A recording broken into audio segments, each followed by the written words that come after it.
Bismillahirrahmanirrahim. Assalamualaikum warahmatullahi wabarakatuh. Perkenalkan, kami dari kelompok 5 kelas D Praktikan Biofar. Di sini kami ingin menjelaskan materi mengenai penetapan parameter farmakokinetik obat setelah pemberian dosis tunggal menggunakan data darah dan data ekskresi urin secara kumulatif. Di sini saya akan menjelaskan mengenai parameter farmakokinetika. Jadi, parameter farmakokinetika adalah besaran yang diturunkan secara matematis dari model berdasarkan hasil pengukuran dari kadar obat utuh atau hasil metabolismenya di dalam darah, urin, atau cairan hati yang lainnya. Darah merupakan tujuan utama dari aplikasi sebuah obat, yakni keperedaran sistemik agar mencapai reseptor atau jaringan yang menjadi target dari aksi obat tersebut. Uji yang menggunakan darah merupakan uji farmakokinetika yang paling sering dilakukan, dikarenakan darah yang membawa obat dari tempat absorpsi untuk kemudian didistribusikan ke seluruh tubuh dan dieliminasikan dari organ eliminasi. Parameter farmakokinetika yang dapat digunakan untuk mengkaji profil obat ini antara lain adalah yang pertama ada kecepatan absorpsi atau Ka, luas daerah di bawah kurva atau AUC, fraksi obat yang diabsorpsi atau Fa, volume distribusi atau Vd dan VDSS, clearance atau CL, tetapan kecepatan eliminasi atau KEL, dan waktu paruh eliminasi yaitu T setengah.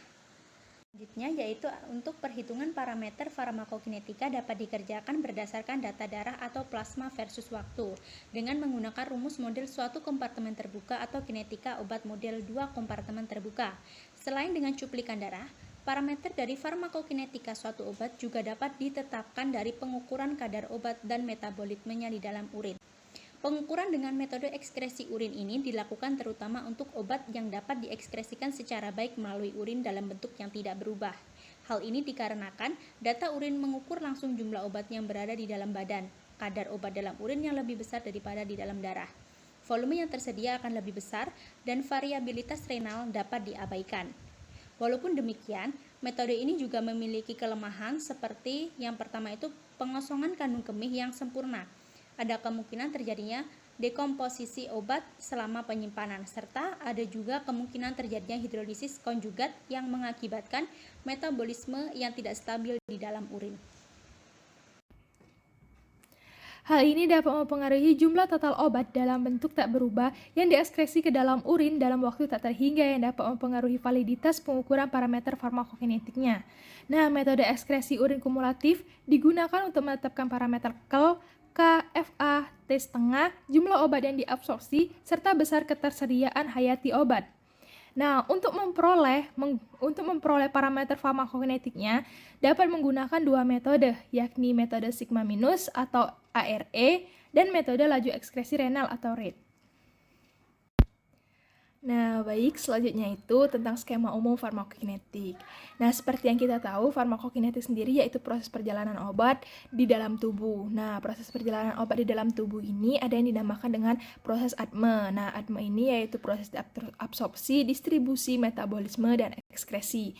Nah, untuk proses metabolisme dan ekskresi sendiri itu biasanya masuk ke dalam proses eliminasi. Mungkin langsung saja ke skema umumnya. Untuk tahap yang pertama, itu biasanya obat dilakukan pelepasan dan pelarutan obat. Nah, untuk pelepasan sendiri itu biasa disebut dengan librasi, sedangkan untuk pelarut sendiri biasa disebut dengan disolusi. Nah, setelah obat larut di dalam usus, biasanya akan obat diabsorpsi dalam sirkus sistemik atau masuk ke dalam peredaran darah. Nah, di sirkus sistemik inilah ada beberapa obat yang langsung mengalami proses eliminasi, yaitu mengalami metabolisme dan ekskresi. Dan ada juga obat yang menuju ke dalam jaringan atau mengalami proses distribusi. Nah, kedua proses eliminasi dan distribusi ini bisa terjadi barengan. Nah, setelah obat masuk ke dalam jaringan atau mengalami proses distribusi tadi, nah disinilah obat akan berikatan dengan reseptor dan akan mengalami suatu efek farmakologis atau efek klinisnya. Baik, selanjutnya itu tentang data darah. Nah, darah sendiri itu memiliki beberapa komponen seperti plasma, sel-sel darah, darah merah, darah putih, terus trombosit, dan platet. Nah, untuk plasma sendiri itu berupa cairan yang mengandung protein yang larut dalam cairan tersebut. Nah, untuk mendapatkan plasma ini, kita harus mensentrifugasi darah tersebut, yang mana kita harus mengambil bagian atas atau supernatannya. Nah, apa sih bedanya antara plasma dan serum? Nah, plasma adalah proteinnya itu masih kompleks, mengandung protein koagulan atau penggumpalan darah. Sedangkan untuk serum, protein koagulannya itu sudah hilang. Nah, kenapa plasma darah lebih sering digunakan dibanding serum? Karena plasma darah itu proteinnya itu masih kompleks, sedangkan serum itu protein koagulannya itu sudah hilang, dan juga serum itu perlu dilakukan pemurnian atau ditambah dengan ETA. Nah, selanjutnya ini kurva kadar dalam plasma versus waktu. Nah, bisa kita lihat kurvanya digambar di samping, akan kita baca, itu X-nya itu menunjukkan waktu dan Y-nya itu menunjukkan konsentrasi plasma. Nah, untuk T0-nya itu akan berjalan sampai T maksimal. Nah, T0-nya itu yaitu dia masih rendah dalam plasmanya itu, terus dia seiring berjalannya waktu, dia akan mencapai dengan titik Cmax. Nah, Cmax ini atau konsentrasi obat dalam plasma maksimal. Nah, setelah Cmax ini, dia akan obat itu akan mengalami penurunan. Nah, penurunan itu biasa disebut dengan fase absorpsi pasca absorpsi. Nah, setelah itu turun lagi dengan garis lurus, itu biasa disebut dengan fase eliminasi. Nah, untuk onsetnya itu, onset ini adalah waktu yang diperlukan obat untuk berefek. Nah, waktu yang diperlukan obat untuk berefek itu sampai ke titik-titik biru itu, yaitu minimum efeknya, efektivitas levelnya atau MC. Nah, suatu obat dikatakan berefek itu ketika obat itu bisa telah mencapai titik-titik biru itu atau bisa melewati titik-titik biru itu sudah dikatakan obat bisa berefek. Nah, untuk titik-titik merah itu minimum toxic level atau disebut juga dengan MTC. Nah, MTC ini kalau misalkan garisnya itu sudah melewati titik-titik merah itu, jadi obat itu akan dikatakan menimbulkan toksik karena dia sudah melewati titik-titik minimum toksik tersebut. Oke, selanjutnya itu model kompartemen. Nah, model kompartemen ini ada 4 model, yaitu untuk model yang pertama, model kompartemen yang pertama itu untuk sediaan injeksi. Nah, ini hanya ada 1K, tetapan laju eliminasinya, di mana model kompartemen pertama ini, obat tersebut langsung berkesetimbangan di dalam tubuh, sehingga tidak lagi didistribusi ke jaringan. Terus, untuk model kompartemen yang kedua, itu sama seperti model kompartemen yang pertama, tapi ini untuk absorpsi, dan juga untuk sediaan oral biasanya. Nah, di mana alurnya itu Ka atau konstanta absorpsinya itu menuju ke kompartemen pertama atau sentral.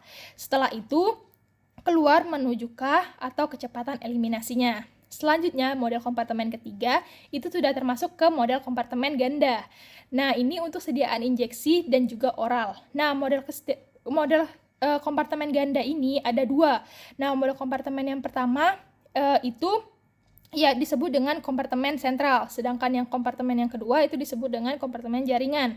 Sedangkan K12 itu disebut laju dari kompartemen pertama ke kompartemen kedua, sedangkan K21 itu disebut dengan laju kompartemen 2 ke 1. Sedangkan untuk K-nya sendiri itu adalah fase eliminasinya. Terus kemudian ada model kompartemen yang keempat. Nah, model kompartemen yang keempat ini yaitu model kompartemen ganda juga, tapi untuk absorpsinya sama seperti model kompartemen yang model ketiga. Dalam konsep model kompartemen ini, tubuh manusia itu digambarkan seperti bak yang bervolume cairan yang berkesetimbangan dengan obat secara cepat. Artinya, dia dapat larut dengan obat. Konsentrasi obat setelah waktu tertentu ditentukan oleh volume cairan yang melarutkan obat serta laju eliminasi obat per satuan waktu. Sehingga kita akan dapat menentukan konsentrasi obat pada bak tadi jika kita mengetahui volume dan laju eliminasinya atau banyak obat yang keluar pada persatuan waktu. Laju eliminasi ini dapat juga dilambangkan dengan K. Model kompartemen 1 terbuka pemberian intravena bolus.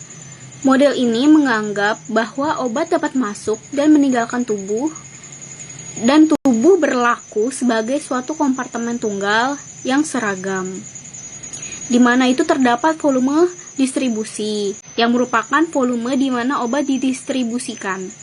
Fide menganggap bahwa obat didistribusikan dalam tubuh secara merata. Fide ditentukan dari jumlah dosis fluid sebelum diinjeksikan dan konsentrasi obat dalam plasma segera setelah diinjeksikan. Ini adalah gambar dari model kompartemen 1 terbuka dengan pemberian intravena bolus, di mana dapat dilihat pada gambar bahwa obat diberikan secara IV atau intravena dan langsung sampai di kompartemen sentral. di mana pada kompartemen sentral tersebut terdapat DB, drug body atau dosis obat dalam tubuh, dan juga VD atau volume distribusi, di mana pada slide sebelumnya itu telah dijelaskan mengenai volume distribusi. Selanjutnya itu ada rumus untuk volume distribusi, di mana di sini disebutkan bahwa volume distribusi menyatakan suatu volume untuk memperkirakan jumlah obat dalam tubuh dari konsentrasi obat yang ada dalam kompartemen sampel. Sehingga pada rumus yang pertama itu kita dapat mengetahui konsentrasi obat atau DB dengan cara mengalihkan VD atau volume distribusi dengan CP atau konsentrasi obat di plasma. Sedangkan pada rumus kedua dan ketiga itu hampir mirip, di mana kita dapat mencari volume distribusi VD dengan cara membagi dosis obat atau obat mula-mula DB0 dengan konsentrasi obat mula-mula pada plasma atau CP0. Pada grafik bisa dilihat bahwa pada T atau waktu 0, konsentrasi pada plasma mula-mula disebut juga dengan CP0. Di mana sering berjalannya waktu, obat ini mengalami eliminasi dan semakin lama semakin berkurang konsentrasi obat pada plasmanya. Oke, baiklah, yang selanjutnya itu adalah model kompartemen ganda pembelian IV bolus. Nah, di sini IV bolus itu maksudnya pemberian secara sekali saja, injeksi sekali saja. Nah, bisa dilihat sama teman-teman semua, di sini ada kompartemen sentral, yaitu ada di dalamnya ada DP, VP, CP. Dan DP itu adalah dosis plasma atau jumlah obat dalam plasma, ada VP itu adalah volume dalam plasma, dan juga ada konsentrasi VP. Nah, di samping itu ada kompartemen jaringan, itu ada DT, ada VT, dan CT. Nah, di sini ada K1, K2, 1. Nah, maksudnya itu apa sih? K itu sebagai laju. Nah, di sini itu ada laju dari 1 ke 2, maksudnya itu dari kompartemen sentral ke kompartemen jaringan, dan bisa sebaliknya gitu, bisa reversible, bisa bolak-balik gitu. Nah, di kompartemen sentral itu dia akan dikeluarkan. Nah, di sini juga ada darah, cairan ekstraseluler, dan jaringan dengan perfusi tinggi. Nah, perfusi tinggi itu organ yang bisa digunakan itu berupa hati, ginjal, seperti itu. Oke, lanjut, yaitu adalah kurva kadar plasma terhadap waktu itu untuk kompartemen 2. Dan teman-teman juga udah pada tahu kalau misalkan kompartemen 1 itu hanya ada eliminasi, sedangkan di kompartemen 2 itu grafiknya itu ada grafik distribusinya, dan tentunya grafik eliminasi itu bentuknya linear, sedangkan kalau misalkan grafik dari distribusi itu bentuknya tidak linear. Seperti itu. Nah, bagaimana sih proses distribusi dan eliminasi yang terjadi? Nah, jadi untuk prosesnya tersebut, itu tuh distribusi terlebih dahulu yang terjadi atau berlangsung dilanjutkan dengan proses eliminasi. Nah, untuk proses eliminasi itu disebut dengan fase beta, sedangkan distribusi itu disebut dengan fase alfa. Nah, untuk persamaan CP-nya sendiri itu ada A sama A dikali E pangkat min alfa T ditambah B dikali min KT atau bisa juga beta T, seperti itu. Oke, selanjutnya itu adalah farmakokinetik absorpsi secara oral. Nah, untuk pendosisan oral, faktor-faktor yang mempengaruhi itu yang pertama adalah sifat fisiko-kimia dari obat tersebut, yang kedua itu adalah bentuk sediaan yang digunakan, dan yang ketiga itu adalah anatomi dan fisiologi dari site absorpsi, yaitu contohnya luas saluran cerna, laju pengosongan lambung, ada motilitas saluran cerna, dan aliran darah ke site absorpsi. Nah, untuk mekanismenya sendiri itu ada dosis dari gastrointestinal, itu ada absorpsi, dengan ada laju absorpsinya juga. Nah, di dalam kotak warna kuning itu ada dosis tubuh atau banyak jumlah obat di dalam tubuh, dan ada volume distribusi. Nah, itu akan dieliminasikan, ada laju eliminasi di sana dengan dosis eliminasi atau banyaknya obat yang dieliminasikan. Baik, yang selanjutnya itu adalah farmakokinetik absorpsi secara oral. Itu ada grafik ya. Grafiknya itu ada kadar obat dalam plasma terhadap waktu. Nah, di sini tentunya bisa teman-teman lihat ya, grafiknya itu sangat beda. Kalau fase absorpsi itu dimulai dari 0 gitu, dari bawah. Ada juga namanya fase pasca absorpsi dan ada fase eliminasi. Nah, untuk grafik atau kurva pada fase absorpsi oral itu dia ada namanya CP max gitu. Bisa dilihat sama teman-teman semua, ini ada seperti gunung, itu disebut dengan CP max. Nah, karena terhadap waktu pastinya ada waktu maksimum gitu. Bisa dilihat pada sumbu X-nya.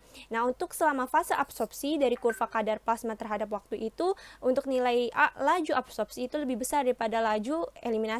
Sedangkan pada CP max itu KA atau laju absorpsi itu sama dengan laju eliminasi, dan sedangkan pasca absorpsi itu laju eliminasi lebih besar daripada laju absorpsi. Oke, baiklah, sekian pemaparan materi dari kelompok 5 kelas D. Semoga ilmu yang disampaikan bermanfaat dan kurang lebihnya mohon maaf. Wabillahi taufiq wal hidayah. Wassalamualaikum warahmatullahi wabarakatuh.